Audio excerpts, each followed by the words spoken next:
Hello, everybody, and welcome. This is the Brewdcast. Tonight we are talking shit about WWE. That's not the topic that we're going for. We're like, I want to know, in our hearts, at what point did we break up with WWE? The specific question, the theme that I presented the two of you. When and where, Okay. and why did you lose faith in WWE? Here comes the brood. They're coming for you. No rules, no chains. They're breaking through.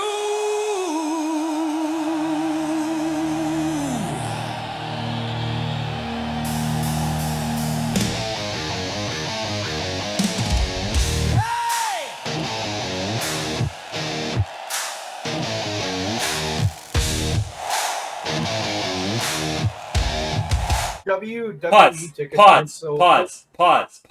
10 minutes in. I am, as always, Gal Robinson. This is tonight the lovely Leon Robinson. Say hi, Leon. Hi, Leon. And also with us tonight, he is big, he is bad, he is bodacious, he is the town drunk. How you doing, town? Oh, I'm great. Hey, Gail. On fire. When did you lose faith in the WWE? Faith. Well, When did you stop believing in those motherfuckers? okay, yeah. I'm thrown off because you've got to have faith. you brought it back in a way that I did not. I expected us to just keep going with the CM Punk thing. Doesn't matter. No, we're talking about it. We're When did talking you lose about faith? CM Punk. I am actually going to bring up CM Punk, but perhaps not in the way that you're expecting. The year is, I don't know what year it is. I'm terrible with years. But CM Punk had the pipe bomb. And I think the pipe bomb brought a lot of us... 2011! Thank you, 2011. Brought a lot of us back into wrestling, right? Leon included, very much so. Obligatory mention that Leon was there. Leon was there. I'll put it on the screen here somewhere. And it brought a lot of us back into wrestling, and to watch him systematically, like his character, his run, like systematically destroyed through SummerSlam, and also to hear all of his grievances thereafter, like when he left and he had the podcast and he talked about all of his health issues and how nobody was taking him seriously when he was talking about his health issues. Like, we knew that kind of stuff, not the specifics, but like we knew that wrestlers were working injured. We knew that Vince was pushing wrestlers to work very, very close. Like, we knew a lot of that stuff was happening, but I think that was one of the first times that we heard it from someone that was so freshly had so freshly left WWE that I literally remember listening to that podcast, and I went, I can't support them anymore. I can't support them anymore. Like, I look at how they treat women wrestlers, and for whatever fucking reason, I stuck with it. I looked at how they were treating other wrestlers, whether they were top card talent or not, and I stuck with it. I think a lot of it was just like denial of me, like saying, well, nobody's coming out and saying these specific things. Nobody's coming out and saying that women wrestlers are looked down on in WWE. Nobody's coming out and saying Vince McMahon made me work while I was injured. Nobody's coming out and saying those things, but CM Punk did. And I was like, why the fuck am I still watching this show? Why am I still supporting this show? And I remember, like, when NXT started getting good again, I'm like, okay, this is cool. We have these indie wrestlers, and then that shit the bed. Right, and like you would get wrestlers who were amazing in NXT, and they bring them up to the main roster, and it was just shit. I would watch the main roster shit on occasion, and I would be like, I don't want to watch this. Like, this sucks. There's no creativity here. You look at NXT, and then you look at this shit, and I'm like, I have to be done. I have to be done. And I just, as much shit as I have given CM Punk for that pipe bomb, it opened my eyes in a lot of ways that then the podcast after he left the second time, essentially, just made me go, I can't be a part of this anymore.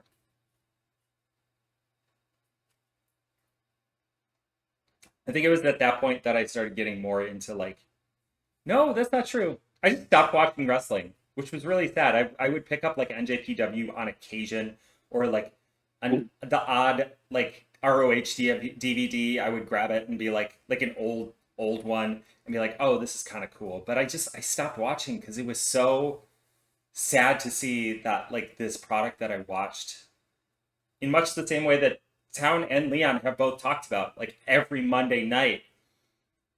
Even when like the three of us weren't really talking, I was still watching every single night or every single Monday, and I'm just like, I feel like I've wasted time. I'm sorry. Continue. Yeah. Huh.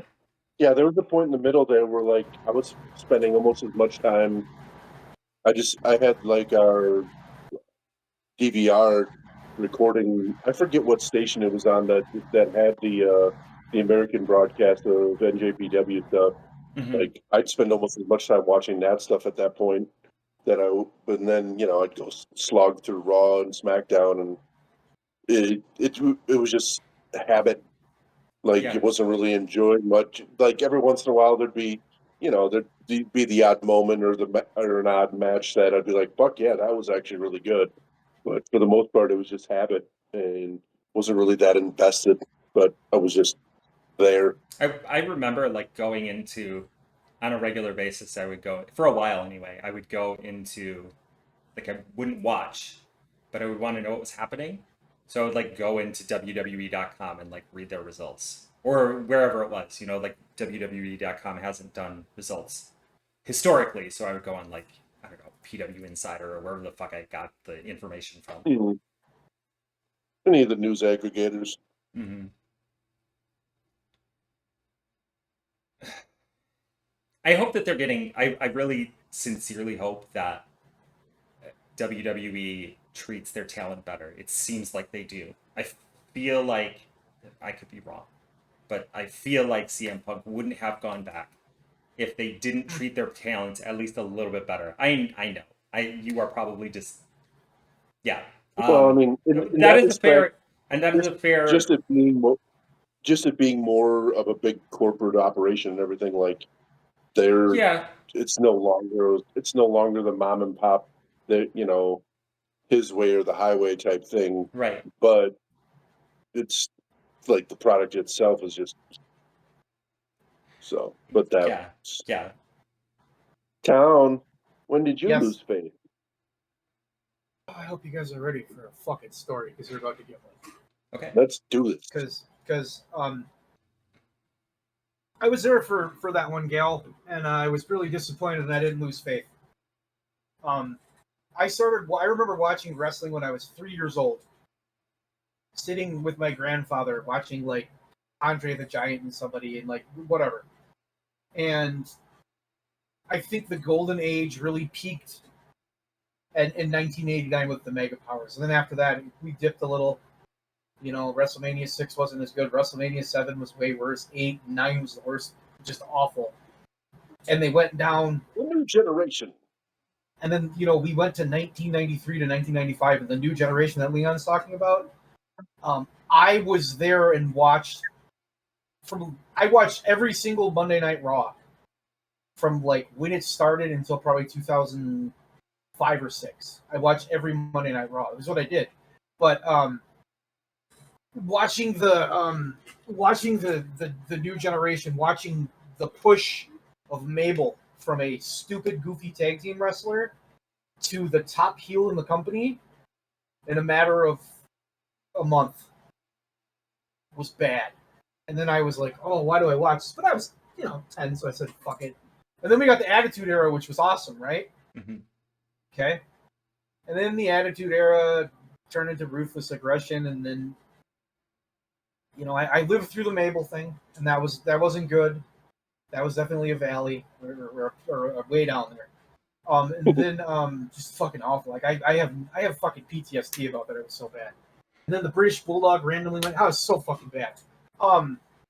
But then in 2000, I think 2 or 3, maybe 4, somewhere around there, Triple H fucked a mannequin Ooh, in a coffin on live TV. how you doing, Katie Vick? No, I'm not picking that one. I'm just saying we're running a list here of these ebbs and flows so I can Mm. explain. Well, I know. I was Yeah. just Yeah. being funny. The Katie Vick thing was Abysmal. awful. And the three of us were there. Horrifying. Leon, I'm like 100% sure you and I watched that together. In fact, I know we watched that together because we had little Monday Night Raw parties. It was me, you, Rainville, and I think like Jensen and somebody else were there. We've watched that together, and we were all sitting there like, oh, that was terrible. And then the PG era, and then the Punk thing happens, and we all get excited. And then they shit out the Punk thing, and they don't fuck Daniel Bryan's the world champion. But we shit on that, and then we do this and we do that. And there's all this shit, and I stayed. And I stayed and I stayed and I was a fan, and maybe I was a little lapsed and maybe I didn't watch as much, but I still had faith.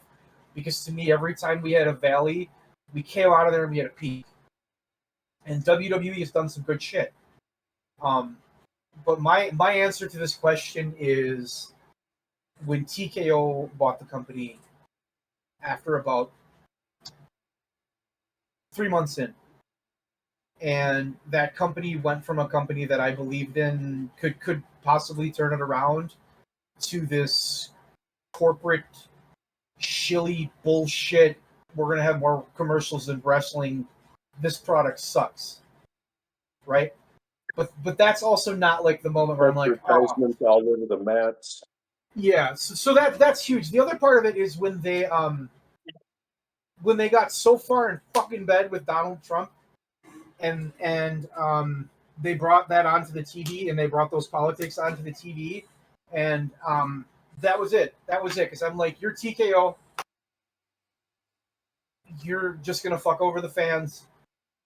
You know, I heard. Did anybody hear the Triple H interview where he's complaining that the fans just need to be quiet? Well, the fans shouldn't get mad at what we're doing. I've heard about it. Yeah. And then he also had the fucking audacity to say, you got to reach up and grab that brass ring. These guys don't. Or you gotta get the push. You gotta earn the push, which is the same as the brass ring with the fucking glass ceiling with Vince McMahon. And I'm like, motherfucker, you never grabbed the brass ring. You fucking just became buddies with the fucking Click. That's all you did. That got you over. That's bullshit. You're not giving people a chance. So just look at this, and it's so fucking. The stories suck, and it's like 2022. The stories suck. The wrestling's awful, and I don't give a shit what anybody says. Their matches are fucking stupid. They don't make any fucking sense. You don't walk out there and give somebody 46 finishers. Like that's all it is. That's every Brock Lesnar match. That's every Roman Reigns match. They don't have the ability to tell a fucking story anymore, and their shit is plotting and boring. And that CM Punk match was, from what I saw, with that too, that moonsault shit. But there's this weird mix of right now. There's this weird mix of them. It's like their product sucks. Triple H fucking sucks. Them being fucking mega Donald Trump shithead sucks. What about this company is good than the fact that I really enjoyed them when I was fucking 16? And that's where I'm at with it, because I'm just like, fuck it. I don't want to support you. I don't want to support what you stand for. I don't want to support the way you do business. You've priced out families. You want like little kids. I'm a dude. I'm an average dude. I got a little kid. I want to take my kid to a fucking wrestling show. Where the fuck am I going to get $2,000 to do that? That's just to get in the fucking door. Where the fuck am I going to get the money for everything else?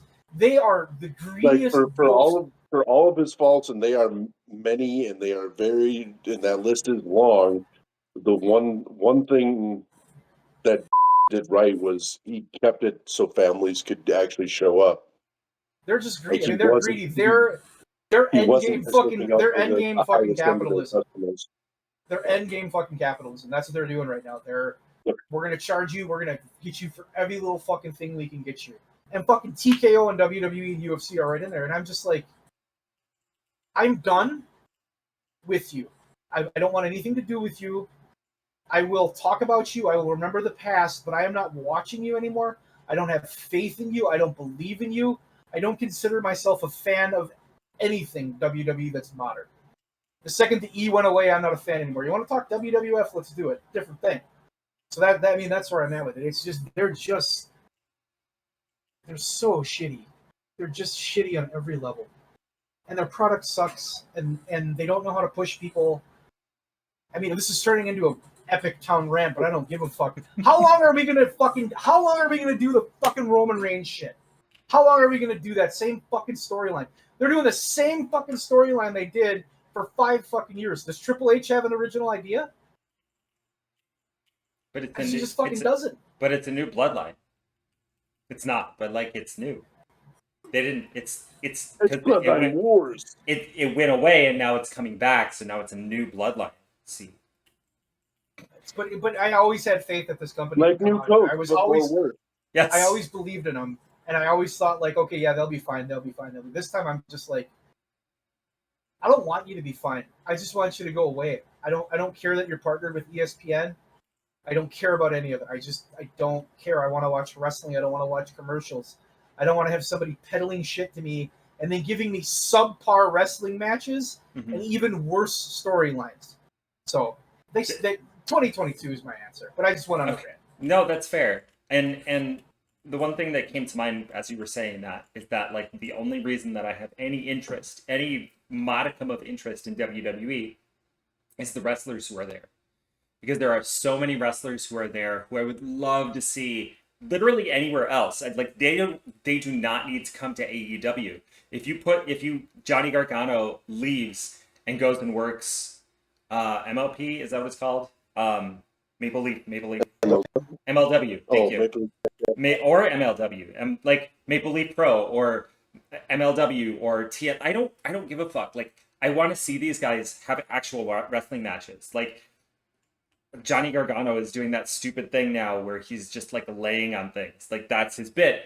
And like it's sort of like so symbolic of what WWE is right now. It's just about doing stupid shit so that people watch it, and it's not about the wrestling anymore. And No. Yeah, sorry. Danhausen. Danhausen. Which I love Danhausen, but they are just pushing that. That has jumped the shark twice. It's so bad at this point. That fucking Rock concert was beating that dead horse. Don't watch it. Then he got beat by like an anti-gay Nazi guy. Like, what the fuck are you doing? What the fuck? What is this shit? This isn't even fun anymore. So yeah, I just. Leon, when did you lose your faith in WWE? Well, mine is a little less to do with their business stuff, even though that plays into it now, obviously. But to the shock of no one, it's the whole bloodline thing. It made me a lapsed fan. Like, just from the very beginning, where his big return was to come out in the late in a triple threat match and just beat the hell out of Braun Strowman and one of my favorite wrestlers of the last decade or so, The Fiend, with a fucking chair and then just pin him, and now all of a sudden he's the champion. That was the beginning of the end. And then they, I believe I've touched on it here before, but the fact that like when they had chicken shit and cheating heels and everything in the past, it's always been called out. Like their announcers would talk about it. Mm-hmm. They would reference it. Mm-hmm. But the thing is with Roman and the bloodline thing, every fucking match was either Usos or a steel chair or some other fucking way where he's fucking cheating to overcome the challengers. But on commentary, it was always sold to us as he's the most dominant champion and he's untouchable and nobody's on his level. And I'm not just talking, like, it would be one thing if was just his promos, but that's the way they talked about him on commentary. Mm-hmm. Like he was just untouchable by anyone else, when it was just insulting. Insult to your intelligence that they're sitting there talking about how nobody was as good as him, when plain as day it's just cheating. It's he's got his goons helping him out save the day, or he's using a chair or whatever other underhanded way, but they're talking about it like he's just running through people.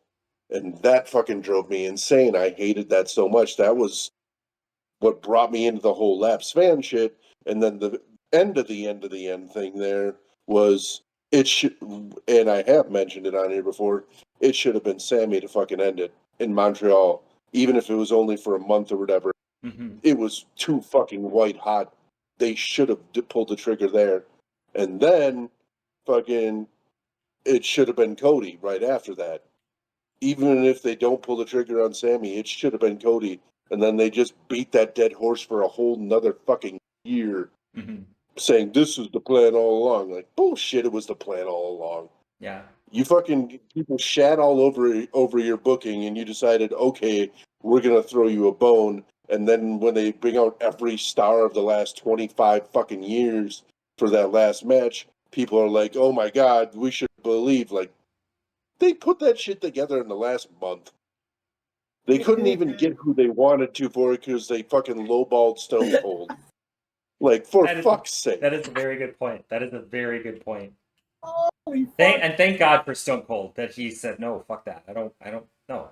I got shit to do. Yeah, how do you lowball your biggest star of the past fucking 30 years? Come on. You know what? Hey, they didn't. Wait a minute. Hold on. They didn't lowball Triple H. He was fine.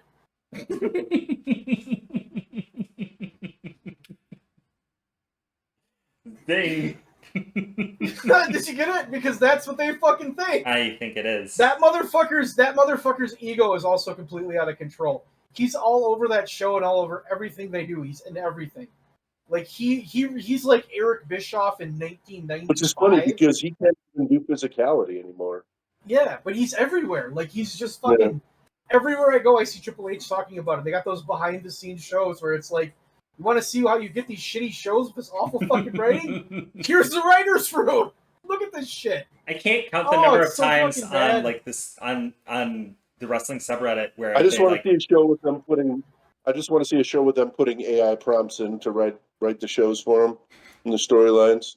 I don't. They're already doing that. I don't want that. I know. I can't count the know. number of They're times already that doing like there's like a confrontation in the ring, there's a confrontation in the back, and Triple H shows up.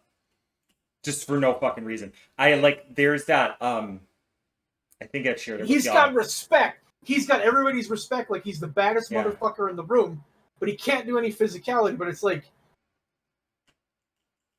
why? You're not just fucking go away. There's that that's what I appreciate about Tony Khan. That's one thing I hugely appreciate about Tony Khan. he stays out of it. There's a video clip that I think I've shared where it's like Dean Ambrose is talking shit to Seth Rollins, like they're having a beef in the ring, and Triple H is there for no fucking reason, like no reason at all, and he's just sort of interjecting himself into the thing, and Dean Ambrose, to his credit, turns to Triple H and says, I'm sorry, but this conversation doesn't concern you. Like right in his face, and I don't know if that was planned or not, but like it felt that sentiment feels so integral to like every interaction he has in the ring. Like it doesn't fucking matter. You do not have to be a part of this. Get out of this. He's a leech. He's kind of a leech though, and I'm not like I enjoyed Triple H some of his work. Yeah. For a period of time I thought he was pretty good. And then it just got ridiculous. But he's never been the top guy. When he was the top guy on Raw was fucking awful. And there's no argument from anyone. It was the worst fucking show ever. It was terrible. I tried so hard to like be like, no, because I remember when he beat Van Dam, and I gave you shit, Gal, and I was like, no, there was no reason Van Dam should have won, blah, blah, blah, blah. I was wrong. Rob Van Dam should have been the champion, but fucking Triple H didn't want to work Tuesdays. No, and then the Booker T thing, which is just makes me cringe. And they asked him about that, and he's like, "Yeah, we made a mistake, but sometimes some guys just aren't the right guy." That's what he fucking said, and I was just like, "Oh, okay, all right." That's not what happened there, Trips. It's not at all what happened. No. So, but yeah, his ego's all over everything too. So it's a fucking. If you watch anything WWE right now, it's a fucking fever dream. It's just a fucking fever dream. It is. I think we're living in a simulation. Let's not give any reason for Elon Musk to show up in our comments. Please and thank you. Yes. Oh, Jesus Christ. The thing that I'm thinking about right now, and I don't know why, but this whole conversation, because I remember watching this show on occasion with my ex, and she would point out that it's really fucking terrible, and I would spend a lot of time, and other people too, like other people who weren't wrestling fans, but were my friends, we would sit down and we would watch, and they would go, why the fuck do you watch this? And I would try to explain, okay, but it's not always this bad. Or I would be like, well, it makes sense because of this and because of this. But I look at the live sex thing that now we know was forced upon Lita and Edge. I see shit like how the divas were treated. Or like how even like Kelly was, I mean, she was like towards the end of that divas era, and like how she was treated and how those people were treated. And it drives me bonkers that I spent so much of my life ever defending them. Because, okay, sure, like, they would have good wrestling matches, but, like, to what end? Like, morally... You feel stupid for supporting it. Yes. You feel stupid, and that's how I feel, too. Yeah. That's how I feel, too. It's like you're wading through shit just to get that one or two... like little tiny moments, because I remember the Attitude Era, and I'm like, we constantly had those moments, constantly, because The Rock and Stone Cold were creating them, among others, but like they were Triple H, The Rock and Stone Cold. Let's get the order right. Okay. I mean, if we're gonna speak honestly here, it was just Trips. It was just Triple H, obviously. Do you remember when I started the Attitude Era? That just sounded like a sex noise. I just like, but we got to a point where we were just like, we want more of those moments, or at least I was like, I want more of those moments, but you're not giving them to me. Maybe if I just keep watching, we'll get those. And I look at like, I think of like the ECW invasion, and I'm like, that was a moment that really popped me. But like looking back on it, it sucked. Like that whole fucking, like, it was cool for like a moment, and then the rest of it. Do you remember the ECW invasion? I do. Like, hold on, which one? Do you remember the one where they showed up on Raw that night, where they formed the? Do you remember that? Yeah. Do you remember who you talked to directly after that happened? Probably you. Yeah, they called each other on the phone and were talking about, we couldn't believe it. We're like, fuck, ECW's here. Mm-hmm. And then they did the alliance at the end of the show, and immediately it was like, oh, fuck, this sucks. They had so many opportunities creatively to do amazing things with that angle, and they just chose not to. It's okay, because after that we got Katie Vick, and then everything was okay. Shut up. That's disgusting. Yeah. Did we? He screwed her brains out. He did. I wish I had some fucking noodles. I should have brought noodles and just been like, whoa. At what point in time did Triple H say this was a good idea? All the way through. Let's be honest. Like, he thought that was a good idea all the way through. Oh, the Katie Vick thing? Yeah. That's not true. He didn't want to do that. Really? He did not want to do that. No, that one he legitimately did not want to. Okay. Did not want to do. That was all. I mean, that was all. It is very much. It is very much idea. Yeah. I believe that. I'm shocked that he had qualms with it. That he didn't just want to go with it. I think he knew it was a bad idea. Because sometimes you do something and it's like, that's not a good idea. Mm-hmm. And everybody knows it's not, but this person wants to do it, and you're just like, ooh, this is a bad idea. And I think that's how he saw it. It was just like, this is not, no way will this be good. In no way. I don't know why. I mean, think about what that really was. That was a simulated of a corpse. Mm-hmm. Okay? And when you say it that way, under no circumstance can that sentence be turned into anything good ever. It's impossible. It's impossible. It's not funny. It's fucking gross. It was meant, and that was the problem with it. It was meant to be a joke. By which Triple H was making fun of Kane. In what way are you making fun of Kane Why are we talking about Katie Vick? Sorry. I feel like I brought That's it one back of those up, but things, like, though. That's one of those. Point. yeah, It's one of those things, though, that we saw, and everybody, we were all, because we were also into wrestling. That was like one of the. I think that was like the first time after the Attitude Era we were all like, "What the fuck? yeah. What is this? This is awful." Mm-hmm. And I think that was like I think some of us took a break and we just like that was, and that.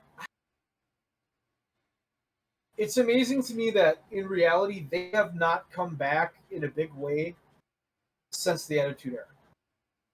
They haven't had that rebound where they take over the mainstream. Granted, they're huge right now, and wrestling's a little different world. Yeah. But it's not like Steve Austin and The Rock were like white fucking hot and they were everywhere. Hulk Hogan in the 80s, that motherfucker was one of the like, top 3 celebrities in the fucking country. Like, these are huge stars. They haven't really got back to that. And I don't know if maybe it's because they sell, and that's what I always hear is they're selling. They don't have to make these big stars anymore because they can sell their name. It's the WWE. We don't have to have superstars. Yeah. It's never the match or the stars or anything. It's just WWE or WWF on the moniker. Yeah. That's all it is. But what if they actually built somebody up correctly and they had a star like that and they had the name recognition and they weren't pieces of shit? Then it'd be pretty good. Then it would be pretty good. That's a big ask right there. It's a apparently so. Welcome. Thank you for watching the Broodcast. We're jaded as fuck. Another part of the reason why I wanted to have this episode was so that people who are watching know why we complain so much about WWE. Like, we have been burnt. And my frustration to some extent with the fandom is that we have this group of I'm not necessarily yelling at the WWE fans, although I am a little bit, is that like they look past all of the shit and they just think WWE is still great. And like, we look back on our experiences with WWE, the 3 of us, and other people too. I know that that's the case. I know other people have this experience, but like the 3 of us, we look back on our experience of WWE and we go, it used to be really good. And Town, you have said this 1,000 times. It used to be really good, and we just want it to be good again. I don't think that's true anymore from your comments before, but like, for a long time, it was just we remembered what it was and what it could be, and wanted that. Or we look at like, for me, it's always been like there are all these wrestlers who are there, who I don't ever see going anywhere else. I don't see Seth Rollins going to AEW or TNA or NJPW. I don't ever see that. But I'm like, I would love to see a good match with Seth Rollins. And I'm probably never going to get that. I have to look through the archives to see that because he's just not going to have that match anymore. It's disheartening and it's saddening and it's frustrating. And I wanted the 3 of us to like put that out to the world. I just want to say I'm not wishing them bad success or anything. Sure. I'm at a point where I'm stopped being invested in it. And I wish they would change a lot of their policies and a lot of the way they do business. Yeah. That's where I'm at. Yeah. And I realize, and I think that's a big part of it too, is I realize that, hey, this product really just kind of isn't for me anymore. Yeah. It's not, and it doesn't want to be for me. I'm not what they want, you know. So, and that's fine. I'm cool. I'm good. I'm enjoying AEW. I mean a lot. I mean, it's great. It's wrestling, you know, and people get so mad. It's like, I do want to bring up the comment that I read the other day. I have 2 comment things to add here, where people were talking about the Shield fight and how Dean Ambrose is coming back for sure. They'll pay him a lot of money. He'll be there. He doesn't have to work for that other company. Which, first of all, okay, whatever. And then this was the comment. That was like the extent of the comment. And then somebody replies and goes, "Hey, I don't think John Moxley's going back to AEW or going back to WWE. He's got a contract in AEW, and he said that he didn't like in WWE when he was there." And then the person responds, and this Leon is just, I love this. What the fuck are you talking to? Or WTF? You have no fucking idea what you're talking about. Who the F is John Moxley? I'm talking about Dean Ambrose, you fucking moron. With like 6 exclamation points. And then everybody in the comments was just like, oh my god, you idiot. That's the fandom that I love. That's the fandom that I love. That's what you get when you get fed. This is the only wrestling thing that exists for forever. It's true. Gotta be something better. Fuck. And there is. We are. There's We lots are. of- Though. We are. Nothing else exists. This is the only wrestling that there is. If anybody leaves, they go and do McDonald's or anything until they come back to WWE. What were you gonna say, Tom? We're bitter. That's all I was gonna say. We are. And we're They bitter are because traveling the world. of how we got burnt by that company. And it's just like, dude, come on. Come on. Now you're in. Yeah. We need to stop ranting. This is a rant. Yeah. This is the craziest rant ever. So Gal, end this thing. okay, I will. I am Gallerina. This has been Leon in Town. We are signing off now. WWE, if you get better, we might watch again, but probably at this point, that's not going to happen.